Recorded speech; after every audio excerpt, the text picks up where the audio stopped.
Kung naka-assign ka magsong offering, give your time. Priority mo ang Ginoo. Hindi pwede nga hulaton ka pa kagano. Or ipaulihin na lang, no? Hindi pwede. It's better din na magkanta. Kaya kung love mo ang Ginoo, willing kang mag-early. Okay, pray kita, dear God. Thank you for this evening. Salamat, Lord, sa good weather. Thank you for the whole day, for being with us. And thank you, Lord, for the freedom that we have. Freedom to read the Bible. Freedom to study Thy Word. Freedom, Lord, that we can pray together. And thank you that we have the freedom in our country.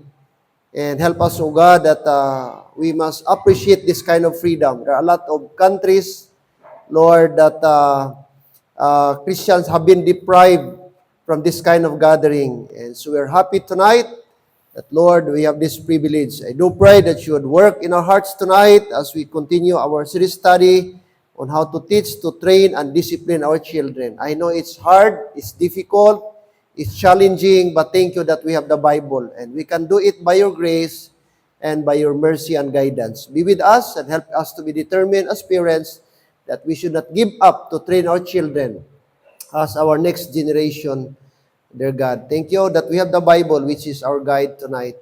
This I pray in Christ's name. Amen and amen. Until now, di pa rin ma-fix yung ating sound system. Paano ba ito ma-fix natin? No? Parang naga-vibrate, naga-feedback. Kung i-hit mo, sino kayang expert nito na very disturbing, no? Annoying ang ating sound system.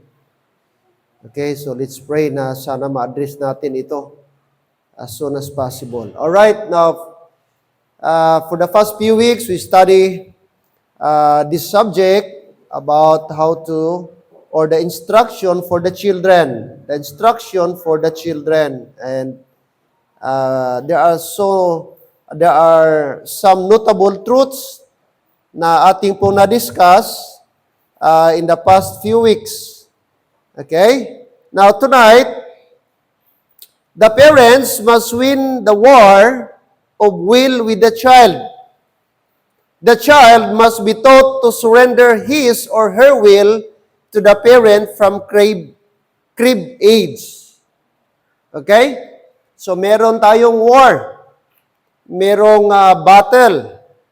Okay? Sa parents at sa ating mga anak nowadays. No?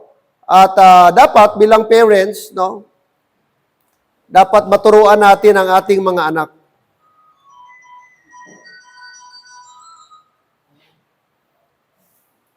Na ano dapat? Ano dapat, Brad? Ang ating mga anak ay dapat siya, okay, maturuan na mag-surrender sa parents ng kanyang will sa crib age pa lang. Ano ibig sabihin crib age? Yung nag-start pa. Okay? Hindi pa nagalakad. Okay? Doon na. Mag-start na doon. And the Bible formula is very direct and goes as follows. At this is our guide na dapat nating i-consider. Okay? Now, anong sabi ng Bible? If you say that you love your children, but you don't use the rod of correction, when they practice rebellion, disobedience, disrespect, misbehavior, noisiness, disruptive behavior, destructive willfulness, or, sabi nito, willfulness, example, roaming head, or other people's private belongings, the Bible says that you are a liar. Okay? Kung sinabi mo daw na mahal mo yung anak mo, subalit hindi mo pinapalo yung anak mo, sa kabila po na gumagawa na siya ng rebellion, disobedience, disrespect behavior, noisiness, disruptive behavior, destructive willfulness, example, roaming hands on other people's private belonging, the Bible says you are a liar. Okay? Sinungaling ka na magulang mo. Sinungaling ka na klaseng magulang kung sinasabi mo, mahal mo ang anak mo, subalit wala kang ginagawang correction.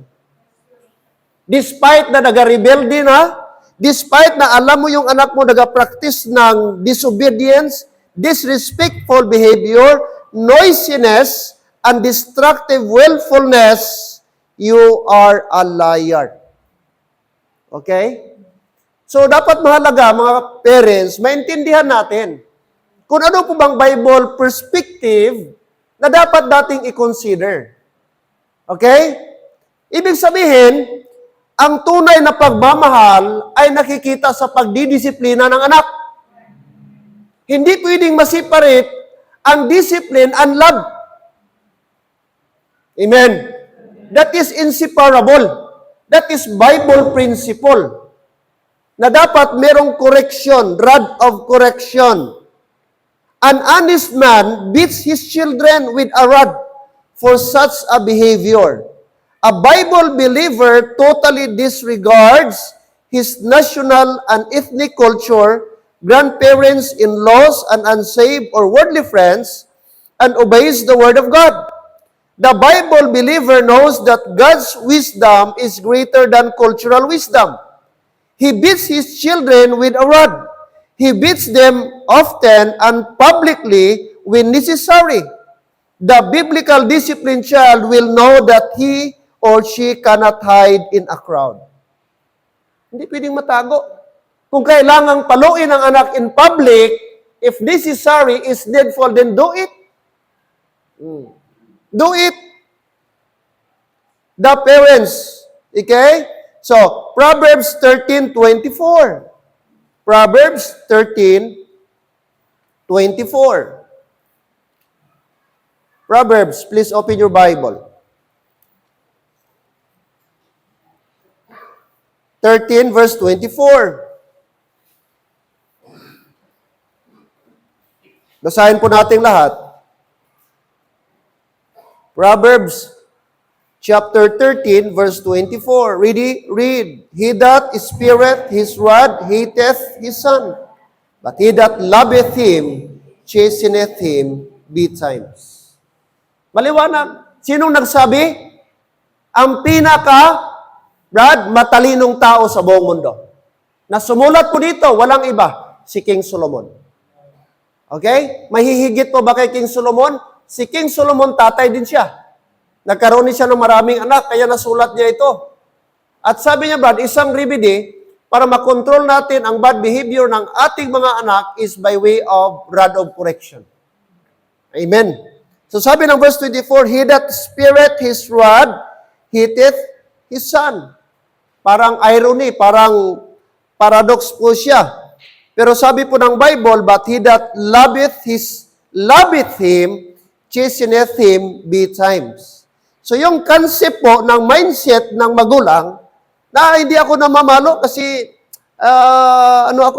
parents na ako na ayoko yung Brad, hindi yan biblical. Oh? Kahit nakita mo na yung anak mo na may ginagawang hindi tama, gumagawa ng mali, at wala kang aksyon, sabi ng Bible, magulang yan na hindi nagmamahal ng kanyang anak. Sapagkat ang tunay na magulang, sabi niya, he that spireth his rod, hateth his son. So, ang hindi pala pagpalo ng isang magulang, pagdisiplina sa kanyang anak, kahit mali na yung ginagawa niya, ay isang paraan na galit siya o hate niya ang kanyang anak. Parang di natin maintindihan ba? Oh, pero Brad, sabi ng Bible, na pag nag-spare ka, pinalampas mo o gitigilan mo o gipigilan mo, giwithhold mo, ang pagdisiplina na yung anak, which is supposed to be dapat mong gawin as a parent, so balit di mo ginawa, Brad. Sabi ng Bible, hateth his son. Okay? Hateth his son. Indirectly, hindi natin sinasabi, hate natin ating son, ang ating mga anak. Pero sa pamagitan ng hindi mo pagdisiplina, pinapakita mo na hate mo ang iyong son or iyong mga anak. Ano ang next phrase niya? Ano ang next phrase niya sa 24? But, ang kabaliktaran niya, but he that loveth him, chasteneth him, what? Betimes. So, balit na siya na umiibig. Subalit siya na nagmamahal ng kanyang anak, ay pinapalo po niya ng madalas. So ang pagpalo ay pagpapakita ng pagmamahal. Ang pagpapalo ay disiplina ay pagpapakita ng magulang na concern siya sa kanyang anak. On the other hand, ang magulang na hindi nagpapalo o nagdidisiplina sa kanyang anak, kahit mali na, ay galit sa kanyang anak. So ngayong gabi, saan ka sa dalawang klase na magulang? Nagmamahal ka ba? Magulang ka ba na nagmamahal sa anak mo? O magulang ka ba na nagahit sa anak mo? Sabihin mo man, pastor, mahal ko yung anak ko. Ga-back up ba yung question mo? Ga-back up ba yung action mo? Anong action ginagawa mo sa anak mo? Pag nakita mong mali, kapag kagitolerate mong anak mo, galit ka sa anak mo. Amen. Yan ang tinuturo sa Bible. Okay? So, ang discipline, mga kapatid, ang chastening is part of loving. Amen? Part of loving. Sa mindset ng bata, okay, iniisip niya na galit ang magulang. Iniisip niya na hindi siya mahal ng magulang. Kahit nung una, nung maliit pa ako, di ko naintindihan, bakit ba ako pinapalo? Pag nagkabali ako, bakit ako, sila nanay, tatay, laging galit sa akin o laging sa akin, bakit pinapalo? But later on ko na-realize na way of correction pala yun, way na makorek tayo, way ba na hindi natin i-condone o hindi tayo magpatuloy sa maling gawa natin. Doon ko na napagtanto, mga kapatid, later on, medyo naisip na ako. At lalo na ngayon na parents ako, doon mo ma-realize na importante talaga ang palo. Importante ang disiplina. Importante na i-correct natin ating mga anak. Number one, it is biblical. Sa practical, importante din. Kahit isiparit natin ang Bible principle, sa practical na lang tayo. Tingnan mo ang anak na walang disiplina. Tingnan mo ang mga anak na pinapabayaan ng parents, anong ugali meron sila. Doon na lang tayo magbase. Mga magulang na konsentidor, mga magulang na walang pakialam sa mga anak.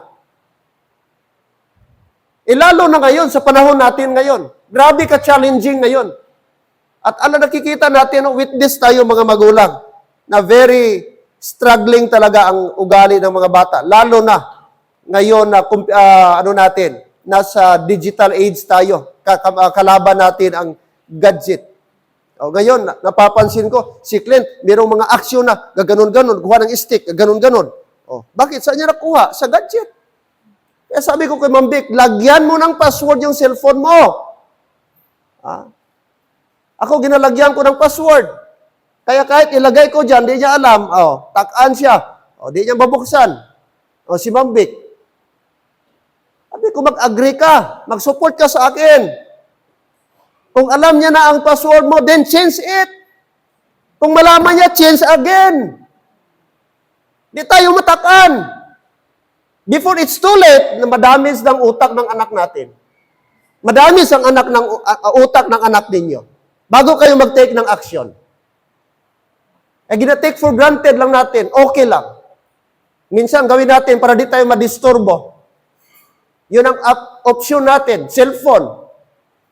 Para makagawa ka sa ginagawa mo, sige na lang. Which is wrong. Amen. Tingnan mo ang behavior ng mga bata na always gadget.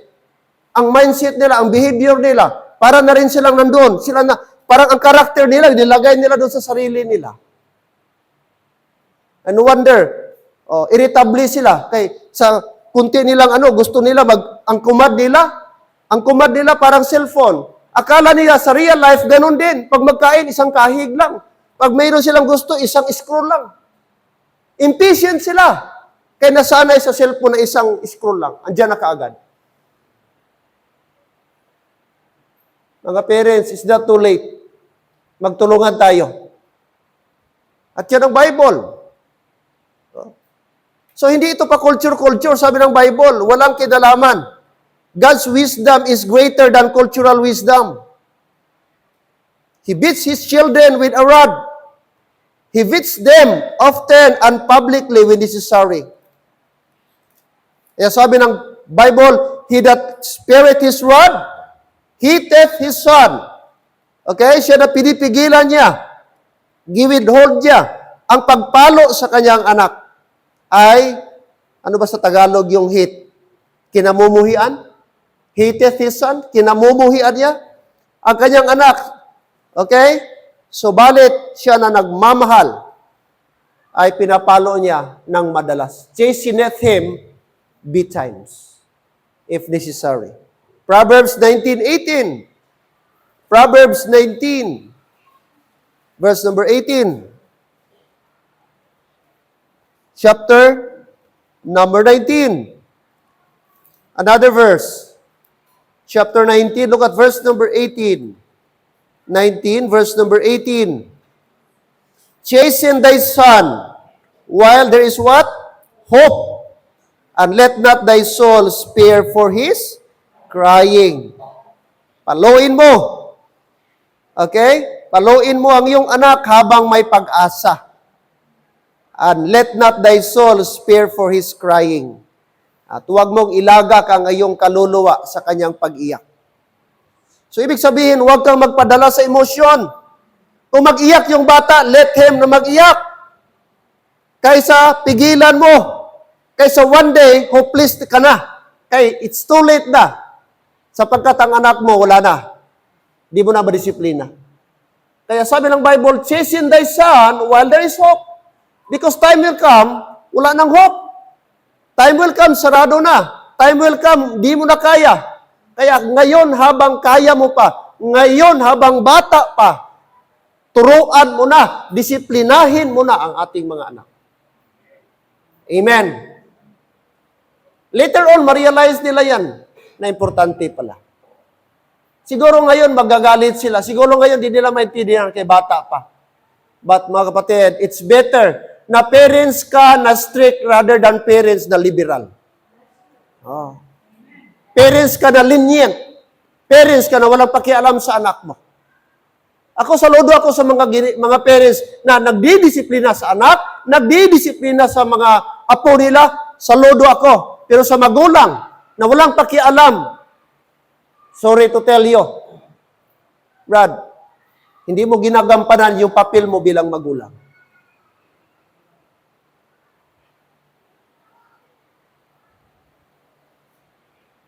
Correct use of the rod includes the concept of hope. If you don't begin the use of the rod from the child's cradle age, beginning when the child is at age 2 will be difficult. The later you wait to begin consistent use of the rod, the less hope you will have of success. Okay?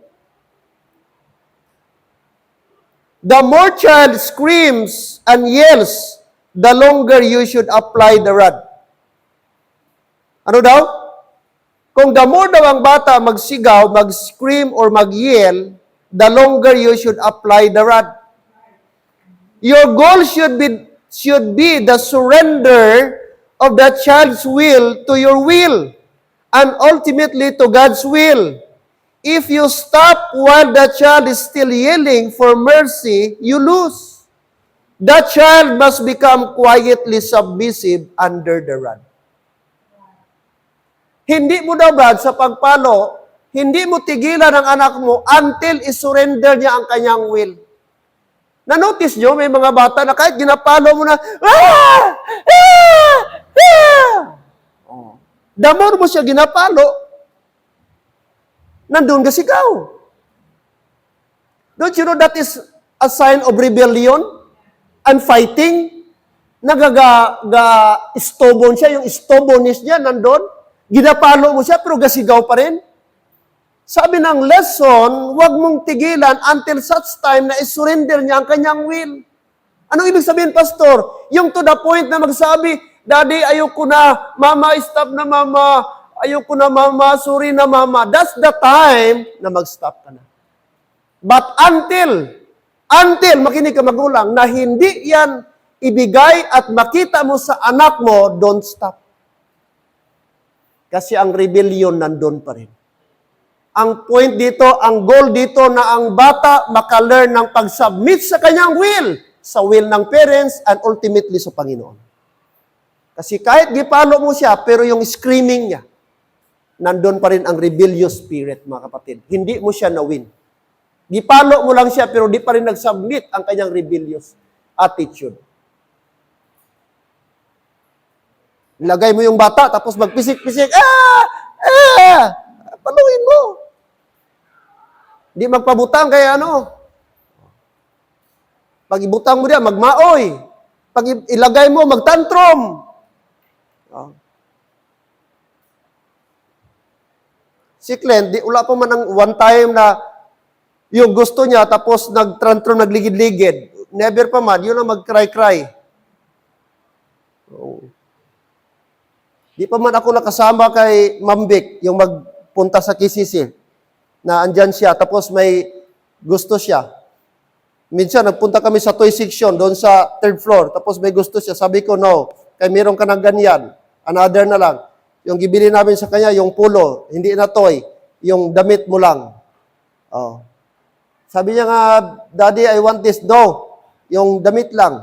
Gusto ko niya, ako siyon ko kadali Okay, musim-musim siya.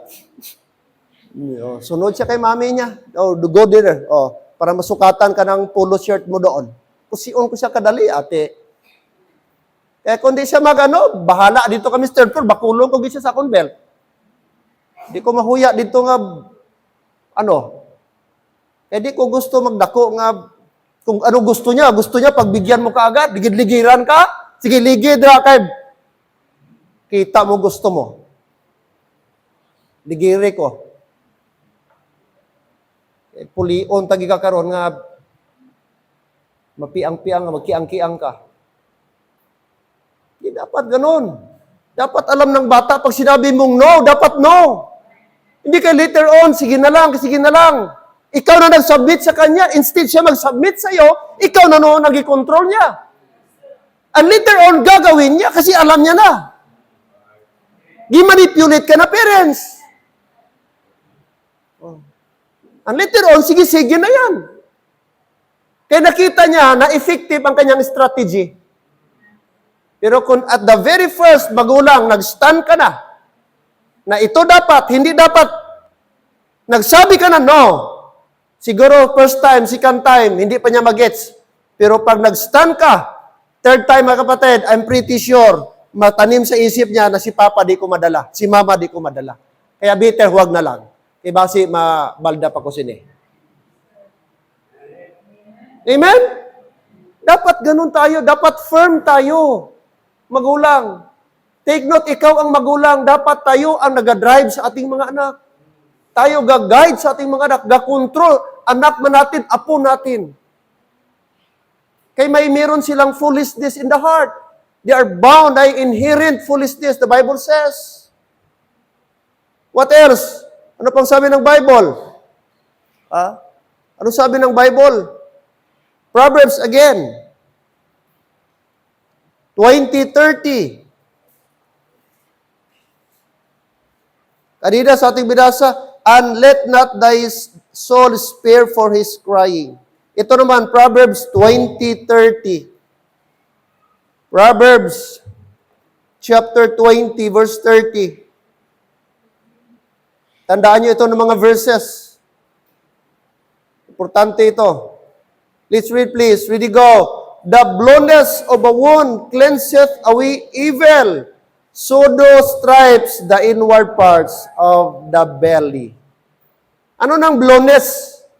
The bloodless of a wound cleanseth away evil. Yung latay. Ano na siya? Lagob? Ano na sa Ilonggo? Lagob.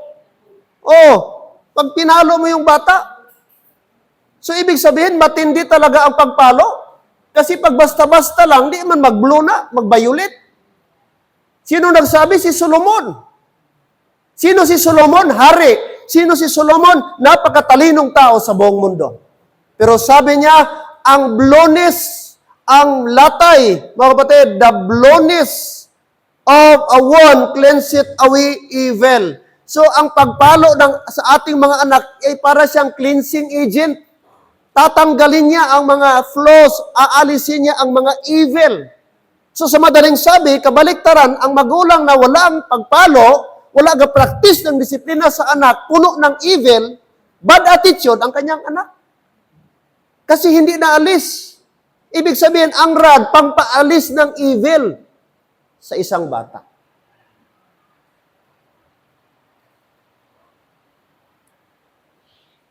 Laro ang Bible. So pag sinabing blueness, that means there should be a force. Dapat may gravity. Ang ating pagpalo, hindi lang palo lang, ganon. Ay paano yan magtino yung anak mo? Amen?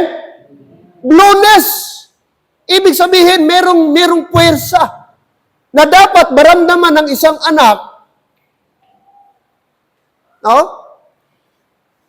During the time na ginadisiplina siya ng parents.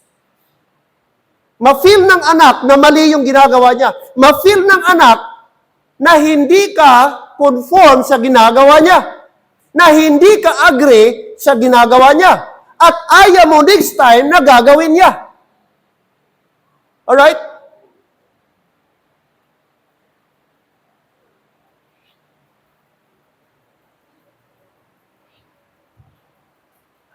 Sabihin ko, Clint, tama na yan. Wala gyap mo. Clint, mag-ubi kay mami. Ayaw pa rin. Kaya sa bahay, meron talagang naka-ready na stick. One time, ang aking stick doon, sa nganang bayabas, nabali. Maro-maro siya, minsan ginakawat niya. Ginalagay ko sa taas, patong siya ng upuan, kunin niya. Sabi ko, saan na yung stick ko dito? Igo ko nakita, doon na sa likod, balik na. Sabi ko, why ko ibang suspect ba? Alangan si Mambik nagbali. Alangan si Ate Hana. Sabi ko, bakit nabali? Ay, alam mo na yung anak mo. So, kita ako doon, nagsubra ko na, gigawa kong pang-ano ng ampalaya, kabuda ng ampalaya. Nagawa naman ako. Gawa ko stick. May kay kawayan, di dali-dali mabali. Ganito kalaki. Maliit-liit ito. Gipabilog ko. Yun na, lagay ko naman doon. So, naka-ready. Pag nag-count ako, 5, mag-abot og 0, expected yan. 5, 4, akara-kara na siya, Daddy. Pag sabi ko mag-abot ganit 0, ipatupa ko gid. Kaya kung magbilang-bilang lang ko, tapos nag-0 na, why ko, si Daddy, di mo na mag-ano. Si Papa, di mo na mag-ano. Ay, ginaidoy mo lang sarili mo, Brad. Dapat malagay, ma-register sa isip niya, Brad, na tayo po ay magulang tayo na meron tayong boundary sa buhay nila. Hindi lahat na gusto nila gagawin. At minsan dapat, pag nagpalo tayo, dapat maramdaman. Pag hindi siya mag-agoy-agoy, di ko talaga yan. Gusto ko yung pagpalo ko na maramdaman talaga dyan sa puwit niya. Kasi kung palo lang ang respeto, ayaw na lang. Gasayang-sarayang ka lang sa oras mo. Right. Blueness. Sabi ng Bible, ano sa Ilonggo paghambal? Ano paghambal sa ng Ilonggo, right? Ang Proverbs 20:30.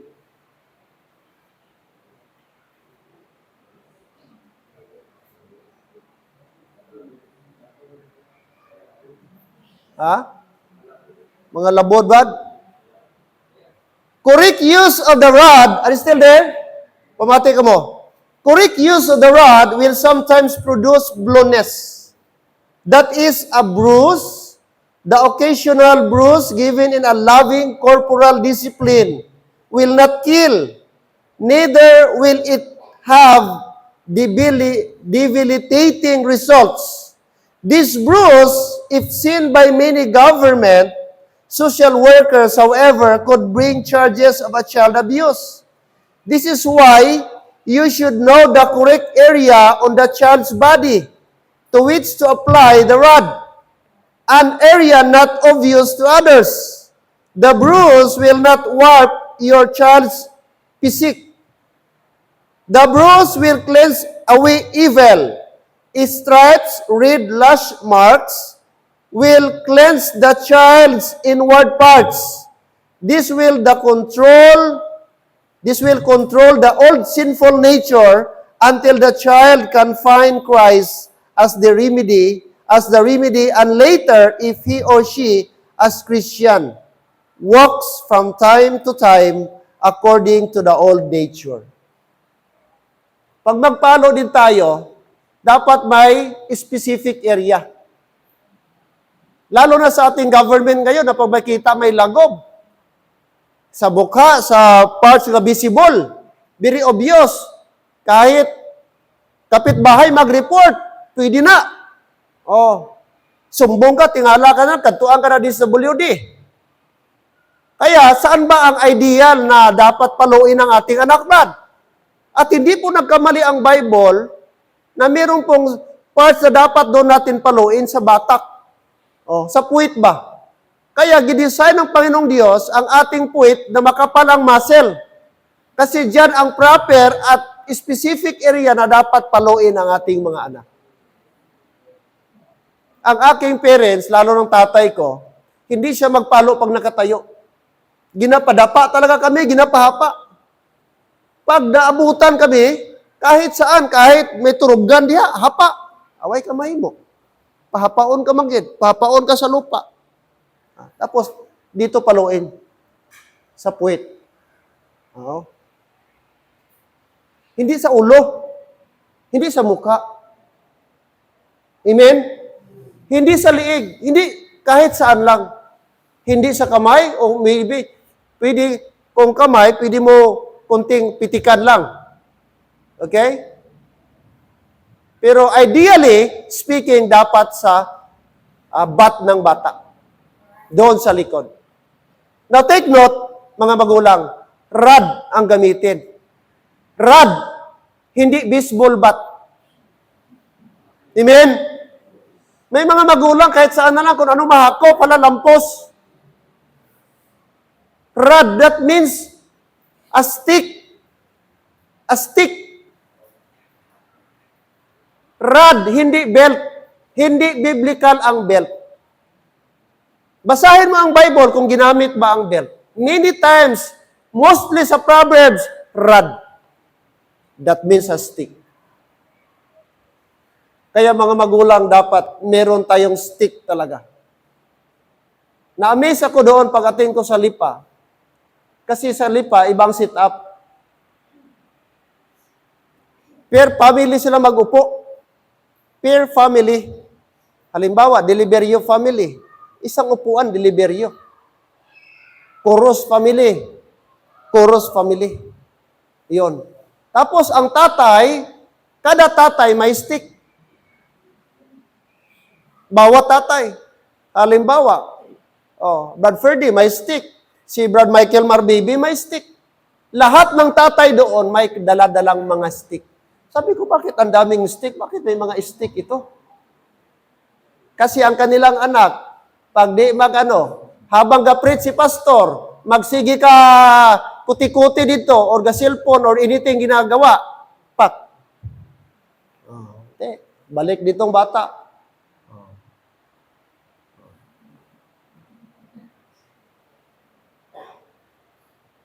Ganun ba? Sa atin, iba man nating sit-up, gini-separate. Ang purpose dito, sa kanila kasi doon, mostly by family. Mostly. May tatay, may parents. Ibig sabihin, andyan ang nanay. Sa atin dito, may mga young people tayo. You know what? Ang purpose ko, gisiparate tayo dito. May mga young people tayo dito. Hindi man lahat dito, pamilya. May mga young people na walang parents, like Pau-Pau. Tapos ipatapad mo na sa lalaki. Di ba? Daw kalain man nga tingubon mo diha, magpungko, ang lalaki kag babae nga mga young people. Tapos magsagidanay. O, diba si mga ispag na, makurintihan ng isa dira. Kasi magkirig-kirig na ng isa dira. Kaya ang purpose, kaya iba ang sit-up natin, hindi natin pwedeng i-pattern doon per family. Iba ang ating sit-up dito. Kung lalaki-lalaki, babae-babae. Ila kasi, halos sila pamilya lang. Kaya isang upuan, pamilya, isang upuan, family. O kung dalawa. O kung maliit lang, isang anak o dalawang family ang kanilang piyo. Ganon. Pero kahit ba, halimbawa, ikaw nanay, may anak ka nga babae o nasa iyo, paupuin mo, ikaw nga tatay ba, dapat sipitan mo anak mo. Pwede ka rin magdala ng stick o sige magbehave ka. Pwede mo na siguro gawin. Kahit naka-separate. Kahit doon si nanay, doon si tatay, o si nanay in charge sa babae, si tatay in charge sa lalaki niya na anak. Amen? Nasa atin yan. Hindi kisyo na magulang ka, nanay ka, iasa mo lahat kay tatay. O kung ang anak mong babae tapad mo, in charge ka. Si tatay naman in charge doon sa lalaki. Amen? At least alam ng anak natin na nasa loob ng simbahan.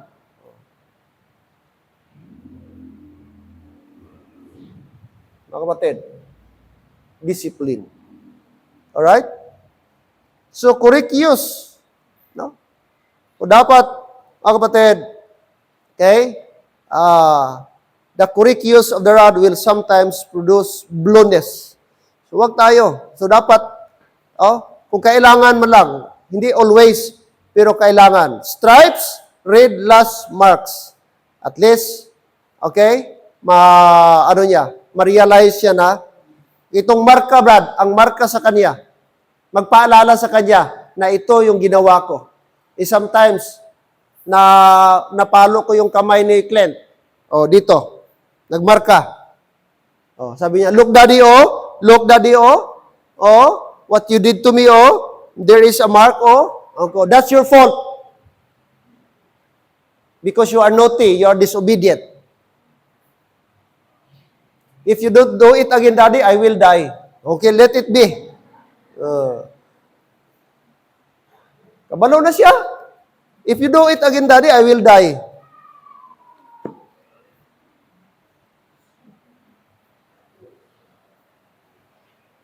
Magulang, kailan pa tayo kikilos? Amen? Ngayon, habang may pag-asa pa. Okay? While there is hope. While there is hope. Ikaw, Brad, lolo, kita mo, bata mo, wala ka disiplina sa anak mo. Kasi bata, advise mo ang bata mo. Kantuan mo ang bata mo. Bata mo nakita ko nga may ugali. Tapos daway mo ginasaway. Sawayon mo na kay someday ikaw ang mapahuyan sila. Aton apelido mapahuyan sila. Hindi lang ikaw, ako bilog pamilya ta. Kagkalain, mawilnon aton pamilya na salawayon nga bata. Batinggilan nga bata. Ritubado nga bata. Malipay ka? Ginikanan ka? Bata mo? Nabadtog, nadungol? Kay way mo ginasaway. At the end of the day, kita ang failure. Mga kapatid. No? Kung wala tayong action na gagawin. Okay? Kaya importante ang discipline. Train up a child. Tandaan niyo po. Proverbs 22:6, train up a child in the way he should go. And when he is old, he will not depart from it. No? So, di ta magpadala sa emosyon. Okay? Di ta magpadala. Kung bata mo, sige, pahibi Hindi nga kung kungon mo dayon. Di na mapatay. Hindi na mapatay. Okay? Hindi nga kada hibi niya, karga dayon. Nga utod. That is a wrong practice. Okay, let's continue this. Limited ating oras. Let's continue this subject next Wednesday. Amen? Okay, tayo po tayong lahat. Panginoon, Ama, maraming salamat po. This evening, salamat po sa inyo pong lesson, inyo pong salita na siyang